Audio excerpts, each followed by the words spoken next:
Ceci est la version corrigée et conforme aux politiques de YouTube, conservant l'intégralité et le sens original de l'histoire en français. Sophie, ici.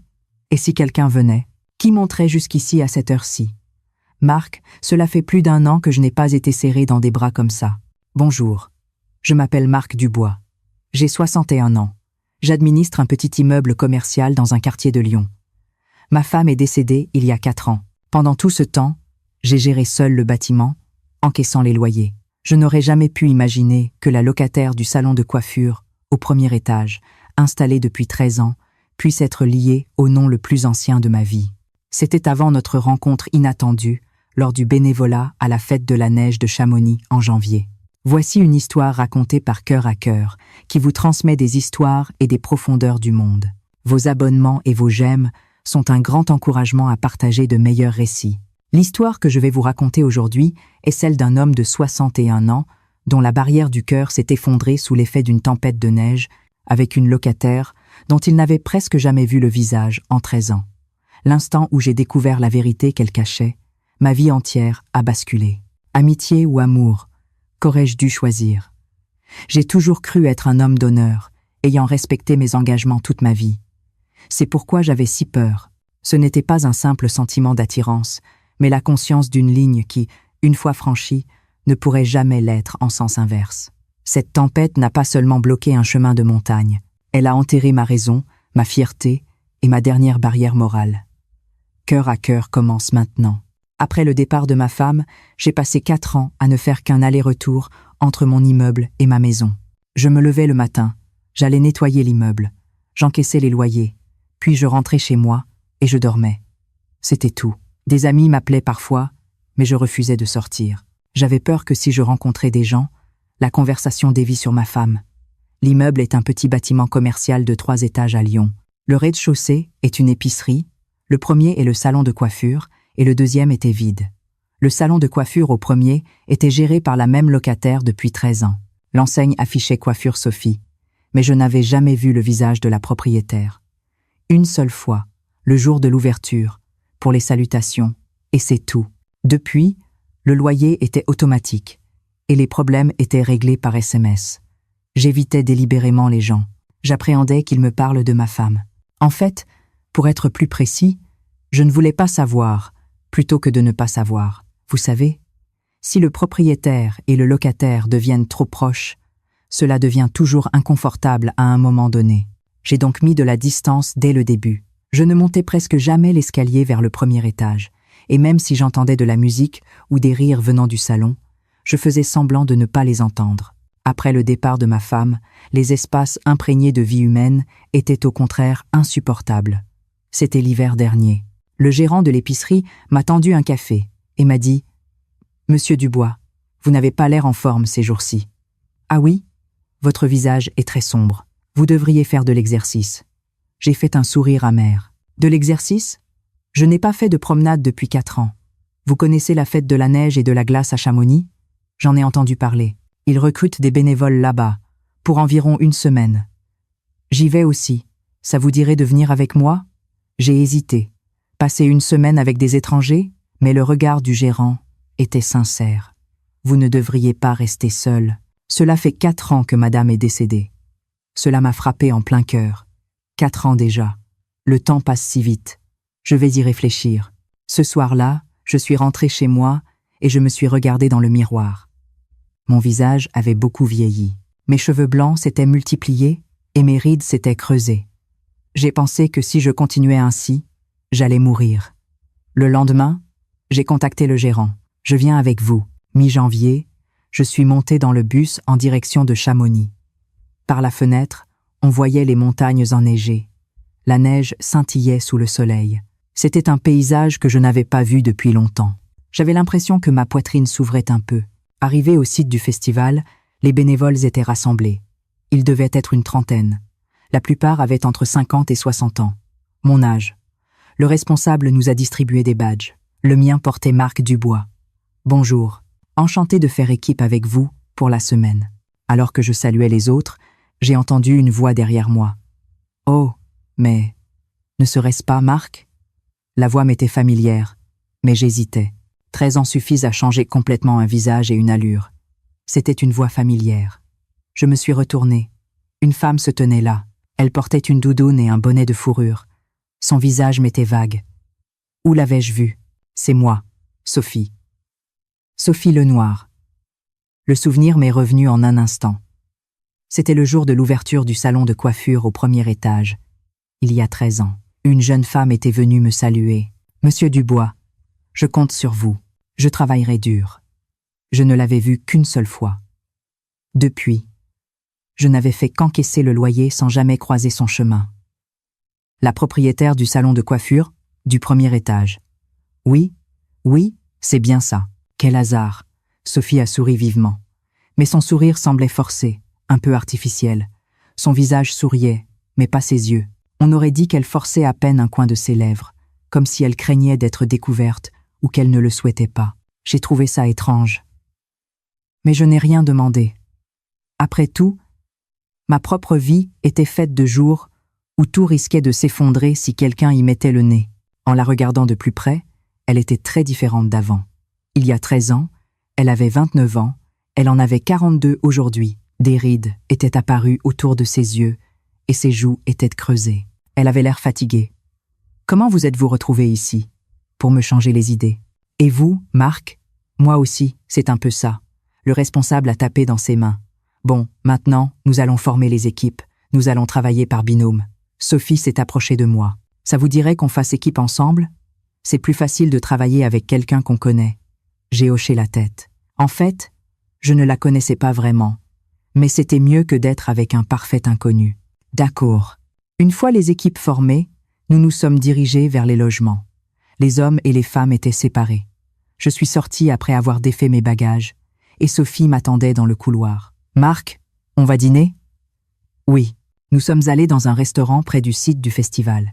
Plusieurs bénévoles y étaient rassemblés. Je me suis assis en face de Sophie. En choisissant le menu, Sophie m'a demandé « Marc, vous êtes marié ?» J'étais. Ma femme est décédée, il y a 4 ans. Oh, je suis désolée. Ça va. Et vous, Sophie? Je suis mariée, depuis assez longtemps. Et que fait votre mari? L'expression de Sophie s'est figée. Son sourire a disparu. Il travaille dans le transport, le fret. Ah, je vois. Il doit être occupé. Oui, très. Sa voix affaiblie. Ce sujet la mettait visiblement mal à l'aise. J'ai changé de sujet. Le salon de coiffure marche bien? Ça va. Cela fait 13 ans. Alors, j'ai quelques habitués. 13 ans, c'est long. Je n'aurais pas tenu si ce n'était pas dans votre immeuble, Marc. Merci de ne pas m'avoir demandé un loyer trop cher. Ce n'est rien. C'est normal. Pendant le dîner, nous avons parlé de choses et d'autres. Le salon, les clientes fidèles, la difficulté de l'économie actuelle. La conversation s'est déroulée naturellement. Sophie parlait bien, mais chaque fois qu'elle souriait, il y avait une ombre dans ses yeux. Elle semblait cacher quelque chose. « Votre mari va bien ?» J'ai redemandé. Sophie a marqué une pause. « Oui, il va bien. » C'était un mensonge. Il n'y avait aucune conviction dans sa voix. Elle jouait avec son verre d'eau et sa main tremblait. Je n'ai pas insisté. Il ne faut pas s'immiscer profondément dans les affaires des autres. Nous sommes rentrés au logement après le dîner. Allongée sur mon lit, je regardais le plafond. Le visage de Sophie me revenait. Le visage radieux qu'elle avait le jour de l'ouverture du salon il y a 13 ans se superposait à son visage fatigué d'aujourd'hui. Que se passe-t-il? Est-ce son mari le problème? Soudain, j'étais curieux. Qui était son mari? Elle avait seulement dit qu'il travaillait dans le transport. Je n'en savais rien. Mais étrangement, un nom ne cessait de tourner dans ma tête. Sans raison. Et si c'était quelqu'un que je connaissais? Le lendemain matin, les activités de bénévolat ont commencé. Sophie et moi avons été affectés au stand d'information du festival. Notre travail consistait à distribuer des cartes et à guider les touristes. À l'heure du déjeuner, Sophie a sorti une boîte repas. « Marc, tenez, mangez ça. Qu'est-ce que c'est ?» Je l'ai préparé ce matin. J'ai pensé que vous ne mangiez pas bien, tout seul. C'étaient des petits rouleaux de riz. Ils étaient soigneusement préparés. J'étais émue.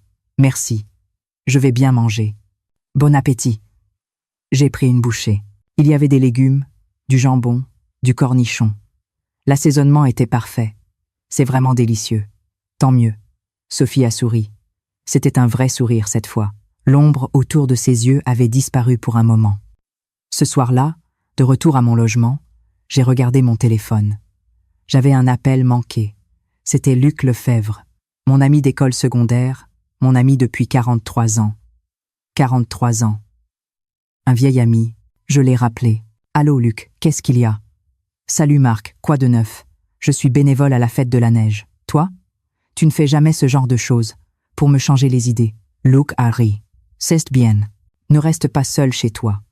Et toi, que fais-tu? » Je suis un peu dans le pétrin ces jours-ci, alors je reste à la maison. Ce doit être dur sans travail. C'est dur. Oui, mais j'encaisse. J'ai raccroché, et je me suis couché. Demain, je devais aider à préparer la pêche sur glace. J'ai fermé les yeux, mais le visage de Sophie m'est revenu. Pourquoi est-ce que je pensais sans cesse à elle? Elle n'était qu'une locataire. Mais son visage fatigué me tracassait. Que se passait-il? Son mari ne la traitait-il pas bien? L'idée de Luc m'est venue à l'esprit. Son mariage, il y a 15 ans, je n'avais pas pu y aller à cause de l'opération de ma femme. Elle avait été diagnostiquée d'un cancer et nous avions dû la transporter d'urgence dans un grand hôpital. J'avais appelé Luc pour m'excuser. Désolé. Ma femme a été hospitalisée soudainement. Pas de problème. On se voit plus tard. Depuis, nous ne nous étions pas vus souvent. Luc était occupé avec son mariage et j'étais pris par les soins de ma femme. Je n'avais même jamais vu le visage de la femme de Luc. Je ne me souvenais pas de son nom non plus. Quand je l'appelais, si je lui demandais si sa femme prenait bien soin de lui, il répondait seulement « Ça va ». Je n'arrivais pas à dormir. C'était le lendemain matin. J'aidais Sophie à préparer le site de pêche sur glace, percer des trous dans la glace, ranger les cannes à pêche, installer les barrières de sécurité. Bouger mon corps allégeait un peu mon esprit. À l'heure du déjeuner, Sophie a encore sorti une boîte repas. Aujourd'hui, ce sont des boules de riz. Vous avez encore préparé? Oui. Vous avez tellement aimé hier, Marc. J'ai pris les boules de riz. Elles étaient chaudes. J'ai pris une bouchée. Il y avait une farce savoureuse. C'est vraiment délicieux. Merci beaucoup. De rien. Sophie a souri et a sorti sa propre boîte repas. Nous nous sommes assis côte à côte sur un banc surplombant la zone de pêche. Le vent soufflait. Il faisait froid, mais c'était vivifiant. « Marc, vous n'êtes pas seul, en vivant seul ?» a demandé Sophie. « Si, je suis seule. Cela fait 4 ans que je le suis. Moi aussi, je suis seule. Vous? Mais vous êtes marié. On peut être marié et se sentir seul. » La voix de Sophie a faibli. Elle a tourné la tête pour regarder le lac. « Mon mari ne rentre jamais à la maison. Ça fait plus d'1 an qu'il ne m'a pas tenu la main. J'ai senti mon souffle se couper. Plus d'1 an? Pourquoi? Je ne sais pas. Il reste à la maison en ce moment parce qu'il n'a pas de travail, mais il ne s'intéresse pas à moi. » Sophie a soupiré. Il y avait tellement de choses dans ce soupir. Cela doit être difficile. Oui, beaucoup. Ce soir-là, en rentrant au logement, j'ai reçu un appel de Luc. « Salut Marc, comment ça va? »« Ça va, je fais du bénévolat. Et toi? »« Moi, c'est vraiment dur. Ma femme, tu sais? » »« Quoi? Qu'est-ce qui se passe? » Luc a soupiré, puis a baissé la voix. « Écoute Marc, je suis vraiment épuisé. L'ambiance à la maison est trop froide, on n'arrive plus à communiquer. Quoi que je fasse, elle se plaint, et si je ne fais rien, on se dispute quand même. Ça va vraiment finir. Pour être honnête, je l'ai évité aussi. Je me sens étouffée en restant à la maison, alors je sors tout le temps. Mais plus je fais ça, plus on s'éloigne. Je n'avais plus rien à dire. Je veux m'enfuir. Sérieux? Alors, je pense que je vais m'absenter de la maison ce week-end. J'ai entendu le bruit d'une bouteille de bière. Il semblait ivre, même au téléphone. Tu as de la chance, tu es seule. Je n'ai pas répondu. Ce que Sophie avait dit était la vérité. Il ne lui avait pas tenu la main depuis plus d'1 an. Marc, tu ne penses pas à te remarier? Je ne sais pas. Mais être seule, c'est pas bien. Tu n'es pas seule. Et pourtant, tu te sens seule. Luc s'est tué un instant. C'est un autre problème. Bon, je te laisse. Je dois boire plus. D'accord, à plus. J'ai raccroché et je suis entrée dans ma chambre. Allongée sur mon lit, je regardais le plafond. C'était étrange. Les paroles de Luc au téléphone et l'expression de Sophie que j'avais vue ne s'accordaient pas. Je ne pouvais pas dire qui mentait. Mais il était clair qu'ils se trompaient mutuellement, chacun à sa manière. Je ne savais pas à qui la faute incombait, ni jusqu'où cela allait. Le lendemain matin, je suis allée au site de pêche avec Sophie. Nous devions expliquer les règles de sécurité aux touristes et distribuer les cannes à pêche. À la fin de l'activité, alors que Sophie portait du matériel, elle s'est cognée le bras. La manche de sa doudoune s'est relevée, et j'ai vu une ecchymose bleu-noir sur son bras. « Sophie, une ecchymose sur votre bras. » Sophie a rapidement baissé sa manche. « Ça, je me suis cognée contre une porte. » Sa voix tremblait. C'était un mensonge. « Vraiment ? » Oui. Sophie a tourné le visage, comme pour me dire de ne pas regarder. J'avais la poitrine serrée. Je ne savais pas qui avait fait ça.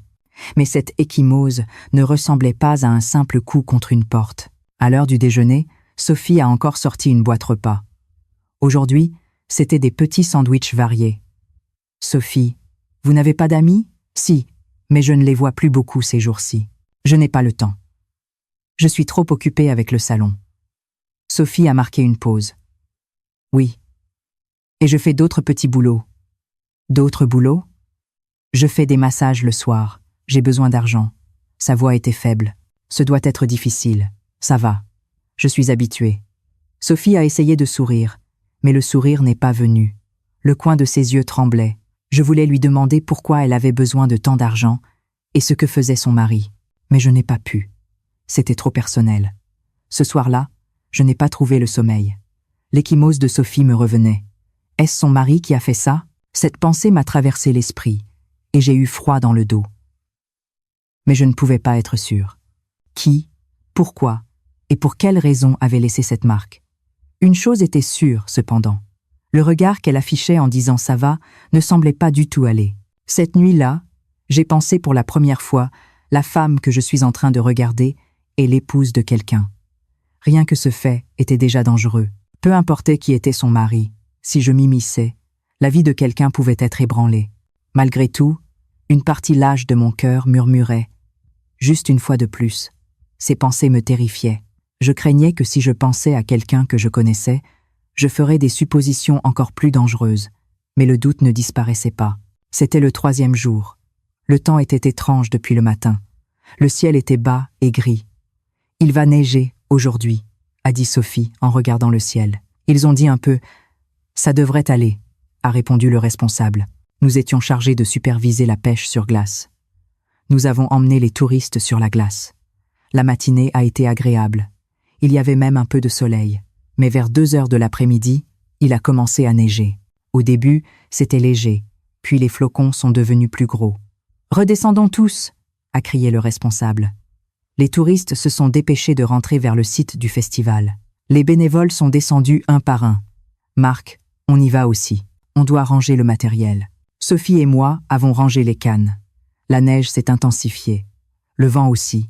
On ne voyait plus rien. Il faut qu'on se dépêche. Nous avons pris le matériel et nous sommes partis, mais le blizzard s'est levé. Nos pieds s'enfonçaient dans la neige. C'était difficile de faire un pas. « Sophie, ça va ? » ?»« Oui, ça va. » Mais la voix de Sophie tremblait. Il faisait froid. La température ressentie devait être de -15 degrés. « Là-bas, un abri !»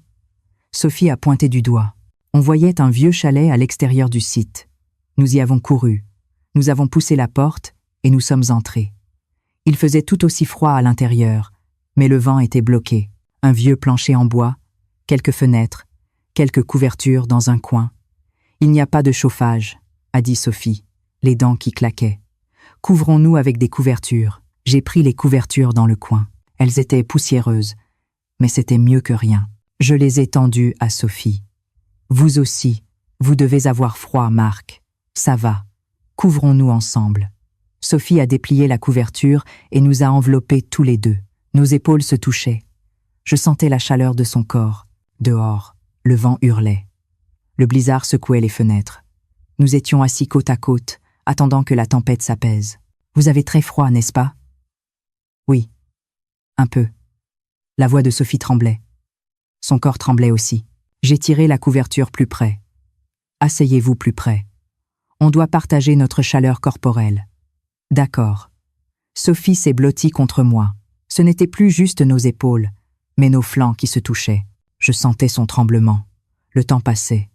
30 minutes peu. Être ? Le blizzard ne montrait aucun signe de vouloir s'arrêter. Au contraire, il s'intensifiait. « Marc, oui. » Cela fait plus d'1 an que je n'ai pas été assise à côté de quelqu'un comme ça. La voix de Sophie tremblait. Ce n'était pas à cause du froid. Mon mari ne s'intéresse pas à moi. Il ne me tient pas la main. Il ne me regarde même pas. Marc, je suis aussi une femme. J'ai envie d'être serrée dans des bras. J'ai envie d'être aimée. Sophie a tourné la tête et m'a regardée. Des larmes coulaient dans ses yeux. Je ne pouvais rien dire. Sa solitude se superposait à la mienne. Moi, seule depuis 4 ans. Et elle, abandonnée depuis plus d'1 an. Marc, vous êtes seul aussi, n'est-ce pas? Oui, moi aussi. Je suis tellement seule. Sophie a posé sa tête sur mon épaule. Je sentais son poids, un poids chaleureux et désespéré. J'ai levé la main et j'ai entouré son épaule. Elle s'est blottie contre moi. Nous nous sommes serrés l'un contre l'autre sous la couverture. Marc. Sophie a levé la tête. Nos visages étaient proches, si proches que nos souffles se mêlaient. À cet instant, j'ai su. Ce n'était pas de l'attirance, mais une attraction dangereuse où nos solitudes se comblaient mutuellement. J'ai hésité, puis j'ai embrassé son front très doucement. Son souffle s'est coupé, et elle a rapidement tourné son visage vers moi. Dans le bruit de la tempête, nous nous sommes embrassés un instant. Ce n'était pas long, mais ce court instant a changé la direction de ma vie. Après cela, les mots étaient inutiles. Dehors, le monde s'effondrait sous la blancheur, et à l'intérieur de l'abri, une ligne irréversible était silencieusement tracée. Quand le blizzard s'est calmé, nous avons ajusté nos vêtements sans rien dire. Pas d'excuses, pas de ça va. Nous avions peur que si nous parlions, cela devienne vraiment irréversible. Au lieu de cela, nous nous sommes tenus la main une dernière fois, très brièvement. Ce n'était pas la force de tenir, mais la peur de ne pas pouvoir lâcher. Le festival s'est terminé, et nous sommes rentrés à Lyon. Je suis retournée à ma routine. En revenant à Lyon, je pensais que tout allait reprendre sa place. Aller à l'immeuble le matin, saluer le gérant de l'épicerie, nettoyer, vérifier les loyers. Je pensais que tout se terminerait en reprenant ma journée impassible d'autrefois. Mais étrangement, ma vieille routine me semblait plus étrange qu'avant. Quand je montais l'escalier et que j'entendais le bruit du sèche-cheveux du premier étage, mes pas s'arrêtaient malgré moi. Même sans toucher la poignée de la porte, mes paumes transpiraient. L'effondrement d'une personne n'est pas dû à un seul grand événement. Un son anodin, une odeur, un court souvenir suffisent à ébranler toute une journée. C'était la première fois que j'en prenais conscience. C'est étrange. Je suis un homme qui vit seul, habitué à vivre seul. Pourquoi est-ce que maintenant, je désire tant la chaleur du corps de quelqu'un? Le plus effrayant était ailleurs. Le fait que cette femme soit l'épouse de quelqu'un, je ne savais pas qui était son mari, mais ce seul fait signifiait que j'avais déjà franchi la ligne. Pourtant, une partie lâche de mon cœur continuait de murmurer. Juste une fois de plus, une seule fois, pour que je reprenne mes esprits. J'ai donc créé des excuses. Vérification électrique, inspection de sécurité incendie, fixation de l'enseigne, vérification des canalisations. Ce sont des choses qu'un propriétaire peut toujours dire.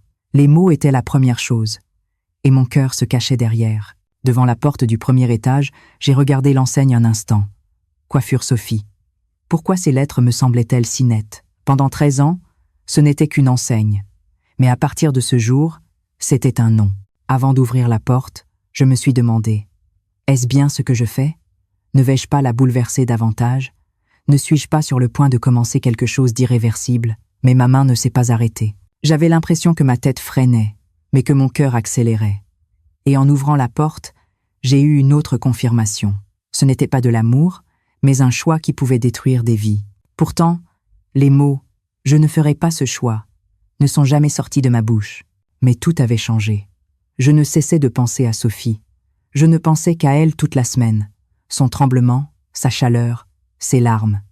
Une semaine plus tard, j'ai inventé une excuse. Je devais vérifier l'installation électrique du salon de coiffure au premier étage.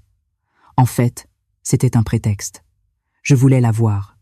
J'ai ouvert la porte du salon et je suis entrée. Il y avait une cliente. 1 minute, s'il vous plaît. Sophie était en train de couper les cheveux de la cliente.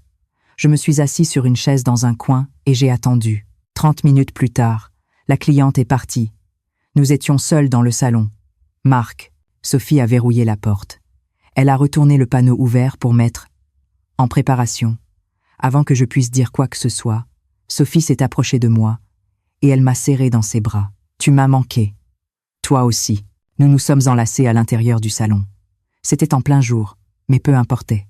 J'avais besoin d'elle. Sophie a pris ma main et a fermé doucement la porte. Reste juste à mes côtés aujourd'hui, a-t-elle dit brièvement.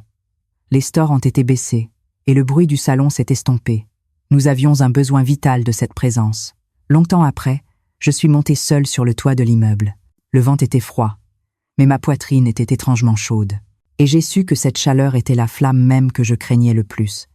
Après cela, nous nous sommes vus 2 ou 3 fois par semaine. Je me créais des excuses. Je ne cherchais pas à la détruire. J'avais juste besoin d'un petit trou pour respirer. Mais une excuse n'était qu'une excuse. Plus nos rencontres se répétaient, plus nous oublions le mot juste un instant. Sous prétexte de se réconforter, nous empiétions petit à petit sur nos vies quotidiennes. À partir de là, j'ai eu peur. Non pas que le mari de Sophie s'en rende compte, mais que je ne puisse plus m'arrêter moi-même. Fermeture du salon, sur le toit de l'immeuble, dans la voiture sur le parking, le lieu n'avait pas d'importance. L'important était d'être avec elle. Une nuit, Sophie m'a appelé après son petit boulot. « On peut se voir maintenant ?»« Où ?»« Dans votre immeuble. Le 2e étage est vide, n'est-ce pas ?» J'ai pris les clés, et je suis allée à l'immeuble. Sophie était déjà là. Elle m'attendait devant le bureau vide du 2e étage. J'ai ouvert la porte. C'était un espace vide et poussiéreux. On voyait le panorama nocturne de Lyon par la fenêtre. Ici ? Oui, il n'y a personne. Sophie a pris ma main. Nous sommes allés vers la fenêtre. Nous avons regardé les lumières de la ville. C'est joli. Oui. Sophie m'a serré dans les bras par derrière. Marc, je me sens bizarre. Pourquoi ? De se voir n'importe où comme ça. Je n'étais pas comme ça avant. Moi non plus. Je me suis retournée et je l'ai serré dans mes bras. Mais je ne peux pas m'arrêter. Moi non plus. Nous nous sommes assis sur le sol du bureau vide. Le panorama nocturne nous éclairait. 1 mois a passé. Nous continuions à nous voir. Il y avait de la culpabilité. Sophie avait un mari. Je savais que ce que je faisais n'était pas juste, peu importait qui il était. Mais je ne pouvais pas m'arrêter. J'avais trop besoin de Sophie. Et elle avait besoin de moi. Un soir, Luc m'a appelé. « Allô, Marc ? Oui ? Tu n'as pas vu de type louche autour de ton immeuble ? Louche ? Qu'est-ce que tu racontes ? Non, je dis ça parce que le monde est dangereux en ce moment. Les femmes seules, c'est risqué. Oui, c'est vrai. Mais notre immeuble, ça va. Il y a l'épicerie, il y a du passage. Bien. La voix de Luc était étrange. Il semblait inquiet. Mais tu es proche de tes locataires ? Non. Je ne les vois que pour le loyer. Pourquoi ? Non, comme ça. Je dis ça parce que ma femme sort souvent ces derniers temps. Elle se maquille plus. Elle a changé. Mon cœur a manqué un battement. Est-ce qu'il parlait de Sophie ? Non. Impossible. Si jamais tu vois un type louche, dis-le-moi. Quel genre de type louche ? Je sais pas. Un type louche autour de ma femme. Luc était suspicieux. Mais il ne savait pas qui il soupçonnait. D'accord, j'ai raccroché, et je suis resté assis, hébété. Luc avait-il remarqué quelque chose ? Avait-il remarqué que Sophie avait changé ? Mais Luc ne devait pas savoir que Sophie était allée à la fête de la neige. Il ne savait pas non plus que j'y étais allé. Attends. Et s'il savait, j'étais inquiet. J'ai envoyé un SMS à Sophie. Je crois que Luc a remarqué quelque chose. La réponse est venue immédiatement. J'ai senti ça aussi. Fais attention, mais nous n'avons pas arrêté de nous voir. Nous avons juste décidé d'être plus prudents. Quelques jours plus tard. Je n'arrêtais pas de penser. Qui était la femme de Luc ? Pourquoi Luc avait-il menti comme ça ? J'étais curieux, mais je ne pouvais pas demander. Ce serait irrespectueux de m'immiscer profondément dans les problèmes de couple de mon ami de 43 ans. Mais cela m'inquiétait. Et si la femme de Luc était vraiment en souffrance ? C'était un soir, au téléphone avec Sophie. « Marc, à quoi tu penses ces jours-ci ? Hein ? Rien du tout. Mensonge. Ton visage est étrange. » J'ai ri. Je pensais à mon ami. « Ton ami du lycée ? » Oui. Mon ami depuis 43 ans. Je crois que ça ne va pas dans son couple. Sophie est restée silencieuse un instant. Son mari ? Non. La femme de mon ami. Ah, je vois. La voix de Sophie tremblait un peu. Pourquoi ça n'irait pas, d'après toi ? Mon ami m'a appelé pour se plaindre que son couple allait mal, mais étrangement, j'avais l'impression de connaître cette histoire, et ça m'a mis mal à l'aise. Mais ce qui est étrange, c'est que je ne suis pas sûre que la femme de mon ami soit vraiment comme ça. Sophie a soupiré. Les hommes ne comprennent pas. Pourquoi la femme est comme ça? Qu'est-ce que tu veux dire? Elle veut être attirer l'attention. Parce que son mari l'ignore. Ah, moi aussi. J'étais comme ça avant. J'essayais d'attirer l'attention de mon mari, puis j'ai abandonné. La voix de Sophie affaiblit. J'avais mal au cœur. Donc, la femme de ton ami est être comme ça aussi. Elle veut de l'attention. J'ai hoché la tête. Ça doit être ça. Mais je me demande, qui est la femme de cet ami? Je n'ai fait que penser. Je n'ai pas dit le nom à voix haute. C'était début février. Il y avait la cérémonie de clôture de la fête de la neige. Les bénévoles devaient se réunir pour le rangement. Sophie et moi avions prévu d'y aller ensemble. Nous devions prendre ma voiture. Mais la veille au soir, Luc m'a appelé. « Allô Marc ? » ?»« Oui. »« Tu vas à la cérémonie de clôture demain ? » ?»« Oui, je viens aussi. » »« Pourquoi ? » ?»« J'ai peur que ma femme y aille seule, et j'ai recommencé à travailler dans le transport. Je veux me changer les idées. Je vais venir voir la cérémonie de clôture. » Mon souffle s'est coupé. « D'accord. Alors, on y va ensemble. » J'ai raccroché et j'ai contacté Sophie. Gros problème. Luc vient aussi. Quoi? La voix de Sophie tremblait. Qu'est-ce qu'on fait? Je ne sais pas. Agissons naturellement pour l'instant. Le lendemain matin, nous sommes partis pour Chamonix. Luc était assis sur le siège passager. Je conduisais, mes mains transpiraient. Dans la voiture, Luc a dit « Dis donc, Marc, oui. Tu étais bénévole à la fête de la neige? Oui. Comment tu sais? Ma femme me l'a dit, qu'il y avait beaucoup d'hommes âgés parmi les bénévoles. Mon cœur battait la chamade. Oui. Quel hasard. Ma femme y est allée aussi. À ce moment-là, des choses m'ont traversé l'esprit. Le mot transport, l'expression évasive de Sophie, et le nom que j'avais délibérément évité de regarder sur l'enseigne pendant 13 ans. Mais je continuais de nier. Impossible. Quoi? Mon esprit s'est vidé. Ta femme, à la fête de la neige? Oui. Elle y est allée pendant plusieurs mois. Je ne le savais pas. Je l'ai découvert après. La femme de Sophie serait-ce la femme de Luc? Sophie avait dit que son mari était chauffeur de camion. Luc était chauffeur de camion aussi. Mais c'est un métier commun. Dis-moi, comment s'appelle ta femme? Pourquoi d'un coup? Comme ça.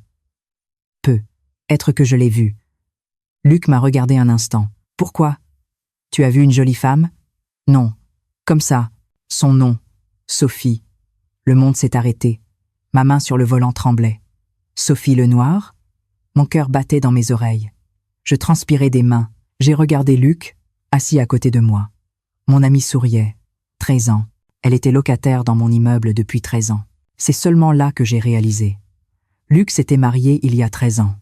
Sophie avait ouvert son salon il y a 13 ans.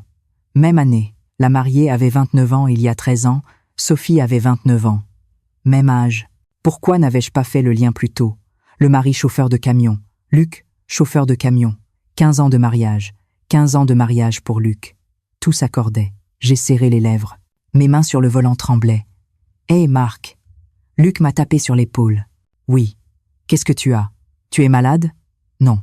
Ça va. Je dois être fatigué. » J'ai secoué la tête.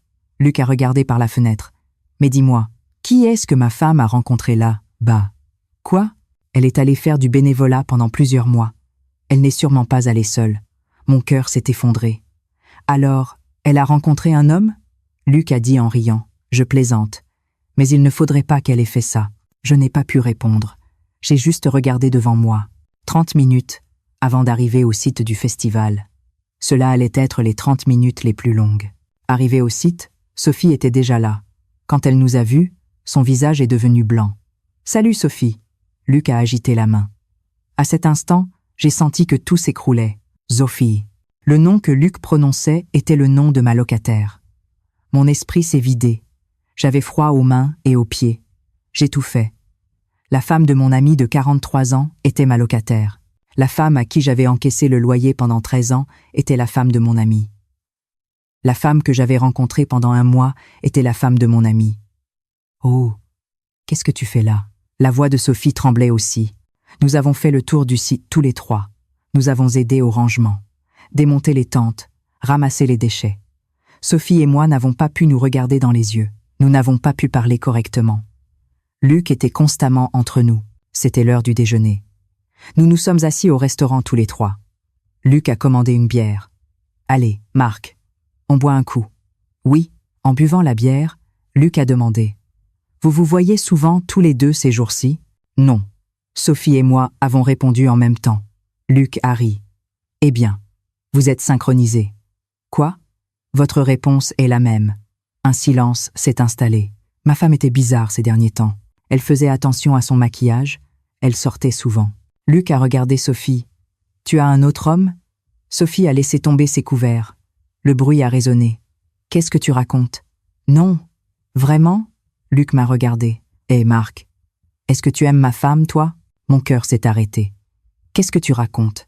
Pourquoi est-ce que j'aimerais la femme de mon ami ? » Alors ça va. Luc a bu sa bière d'un trait. Après le repas, je suis allé aux toilettes. En sortant, j'avais un SMS sur mon téléphone. C'était Sophie. Je deviens folle. Je ne peux même pas te tenir la main en te voyant. J'ai répondu. Moi aussi. On se voit ce soir. J'allais mettre mon téléphone dans ma poche, quand une voix s'est fait entendre derrière moi. Tu envoies des messages à qui ? C'était Luc. Il était là, derrière moi. Ah, montre-moi. Pourquoi ? Montre, je te dis. La voix de Luc était froide. Son regard avait changé. J'ai mis mon téléphone dans ma poche. Luc, ne te méprends pas. Me méprendre ? Me méprendre sur quoi ? Luc a fait un pas vers moi. Il s'est passé quelque chose entre ta femme et toi, non ? Non, ne mens pas. Luc m'a saisi par le col. Mon ami de 43 ans. Ma femme Luc, calme-toi. Me calmer ? Vous me prenez pour un idiot, vous deux ? La voix de Sophie s'est fait entendre de l'extérieur. Qu'est-ce que vous faites ici ? Sophie s'approchait des toilettes. Luc m'a lâché. Rien du tout. Luc est sorti. Je suis resté figé sur place. Nous avons failli être découverts. 2 semaines plus tard, j'étais en train de nettoyer devant l'immeuble. J'ai reçu un appel de Luc. Viens me voir. Tout de suite. Où ? Dans l'allée devant ton immeuble. Il a raccroché. J'ai posé le balai et je suis allé dans l'allée. Luc se tenait là. Son visage était fermé. Tu es là. Qu'est-ce qu'il y a ? Luc a sorti son téléphone. Il m'a montré l'écran. C'étaient les SMS que Sophie et moi avions échangés. J'ai regardé le téléphone de ma femme. Je ne pouvais rien dire. J'ai vu tous les messages échangés avec toi. Ça fait depuis quand, Luc ? Réponds, Luc a crié. Depuis la fête de la neige. La fête de la neige ? C'était en février. Tu m'as menti pendant plus d'1 mois. Je suis désolé. Désolé. C'est tout ce que tu as à dire ? La voix de Luc tremblait. C'est donc moi. Mon ami de 43 ans me vole ma femme. Luc, écoute. Écoutez quoi ? Tu vas trouver une excuse ? J'ai pris une profonde inspiration. Qu'est-ce que tu as fait pour Sophie ? Tu ne lui as pas tenu la main depuis plus d'1 an. Tu étais accro au jeu, tu ne rentrais pas à la maison. Et tu l'as même frappée. Et alors, ça te donne le droit de me voler ma femme ? C'est moi qui l'ai abandonnée. Je sais. J'ai crié aussi. Tu sais à quel point Sophie était seule ? À quel point c'était dur pour elle ? Tu étais trop occupé par tes jeux. Ta femme travaillait jour et nuit, toute seule. Luc est resté silencieux. Tu l'as abandonnée comme ça. Et maintenant, tu dis que c'est ta femme. Tu plaisantes. Le silence s'est installé. Après un long moment, Luc a soupiré. Oui, j'ai eu tort, mais quand même. Tu n'aurais pas dû faire ça. Je sais, je suis désolé. Le mot désolé, c'est tout ? Nos 43 ans d'amitié, c'est tout ? Des larmes coulaient dans les yeux de Luc. Je ne veux plus jamais te voir. Ne m'appelle plus. Luc a tourné le dos. Sa silhouette chancelait. Je suis resté là, à le regarder partir. Mon ami de 43 ans s'éloignait. Mon téléphone a vibré. C'était Sophie. Marc, mon mari sait tout. Je viens de le voir moi aussi. Qu'est-ce qu'on va faire ? Sophie pleurait. Il veut les papiers du divorce demain. Vraiment ? Oui. Il dit qu'il ne peut plus vivre avec moi. Et après ? Je ne sais pas. J'ai besoin de temps. Où vas-tu aller ? À Chamonix. Ma tante gère une pension. Je vais l'aider et prendre du repos. Combien de temps ? Je ne sais pas. Jusqu'à ce que je sois prête. Je ne pouvais rien dire. Marc, attends-moi. Combien de temps ? Je ne sais pas. Mais je reviendrai. Promis. D'accord. J'ai raccroché. Je suis montée sur le toit de l'immeuble. Le panorama nocturne de Lyon s'étalait devant moi. J'avais perdu un ami. 43 ans d'amitié étaient terminés. Et Sophie partait aussi. J'étais seule. 1 semaine plus tard, le divorce de Sophie a été officialisé. Luc avait donné son accord. m'a-t-elle dit. Nous sommes étrangers maintenant. La voix de Sophie était vide. On peut se voir? Oui. Viens. Je suis allée chez Sophie. Maintenant que le divorce était prononcé, c'était sa maison. J'ai ouvert la porte et j'ai vu des cartons. Tu as fait tes bagages. Tu pars demain? Déjà? Oui. Je veux partir vite. Sophie était assise sur le canapé. Je me suis assis à côté d'elle. Qu'est-ce que tu vas faire à Chamonix? Je vais aider ma tante à la pension et prendre du repos. J'ai besoin de temps. Et moi? Sophie a pris ma main. Attends-moi, je reviendrai. Quand? Je ne sais pas. Quand mon cœur sera prêt. Je l'ai serré dans mes bras. Fort. J'ai besoin de toi. Moi aussi. Mais je dois partir maintenant. Nous nous sommes enlacés longtemps. La nuit était profonde. Sophie m'a emmenée dans la chambre. Reste avec moi, juste cette nuit. Nous avons passé cette dernière nuit ensemble. Nous avons partagé un moment intense, nous réconfortant l'un l'autre sous la lumière de la lune qui filtrait par la fenêtre, renforçant notre lien. J'ai regardé son visage longtemps. J'ai tenu sa main longtemps. L'aube est arrivée. Sophie s'est levée. Je dois y aller. Je t'attendrai. Merci. Sophie m'a embrassé une dernière fois sur les lèvres. Court, mais profond. Elle a franchi la porte. J'ai regardé par la fenêtre. Et je l'ai vue prendre un taxi. Le taxi s'est éloigné. J'ai agité la main. Mais elle ne m'a pas vue. Le taxi a disparu. 1 mois a passé. Pas de nouvelles. 3 mois ont passé. Toujours pas de nouvelles. 1 an a passé. J'ai commencé à perdre espoir. 2 ans ont passé. J'ai envisagé de rencontrer quelqu'un d'autre, mais je n'y suis pas arrivée. 3 ans ont passé. J'ai reçu un appel de la mairie. L'immeuble avait été désigné pour la reconstruction urbaine. J'ai reçu une indemnité, et j'ai dû le vendre. J'ai trouvé que c'était une bonne chose. Je n'avais plus de raison de rester à Lyon. Où aller? Chamonix m'est venu à l'esprit, l'endroit où Sophie était. J'avais un faible espoir, même si elle n'avait pas donné de nouvelles depuis 3 ans. J'ai fait mes valises. J'ai quitté Lyon. Je suis arrivée à Chamonix fin décembre. J'ai acheté une petite auberge, guest house. J'ai décidé de vivre tranquillement en accueillant des clients. Janvier est arrivé. La fête de la neige a commencé. Un après-midi, je me promenais seule sur le site du festival. Les souvenirs d'il y a 3 ans me revenaient. Le jour où j'avais rencontré Sophie pour la première fois. Le jour où nous nous étions serrés dans nos bras sous la tempête. Je marchais près du site de pêche sur glace. Il y avait beaucoup de monde. C'est là que j'ai vu une silhouette familière.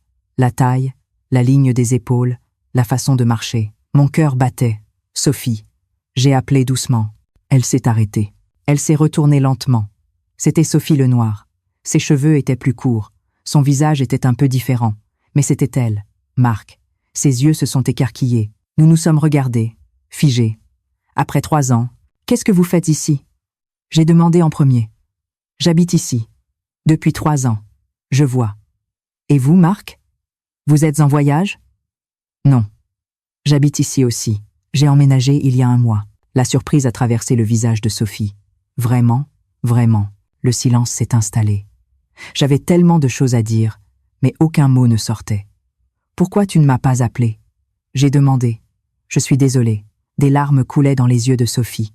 Je voulais revenir, mais j'avais peur. J'avais peur que tu aies rencontré quelqu'un d'autre. J'avais peur d'être rejetée si je t'appelais. Idiote. Je me suis approchée d'elle. J'ai attendu 3 ans. Je n'ai rencontré personne. Vraiment? Vraiment. Je l'ai serrée dans mes bras, au milieu du site du festival. Peu importait si les gens nous regardaient. C'était sa chaleur que je sentais après 3 ans. Tu m'as manqué. Toi aussi. Nous sommes restés ainsi longtemps. Marc, j'ai ouvert un petit café ici. On y va ensemble? Oui. Sophie a pris ma main. Nous avons quitté le site. Le café était sur une colline qui surplombait le site de pêche sur glace.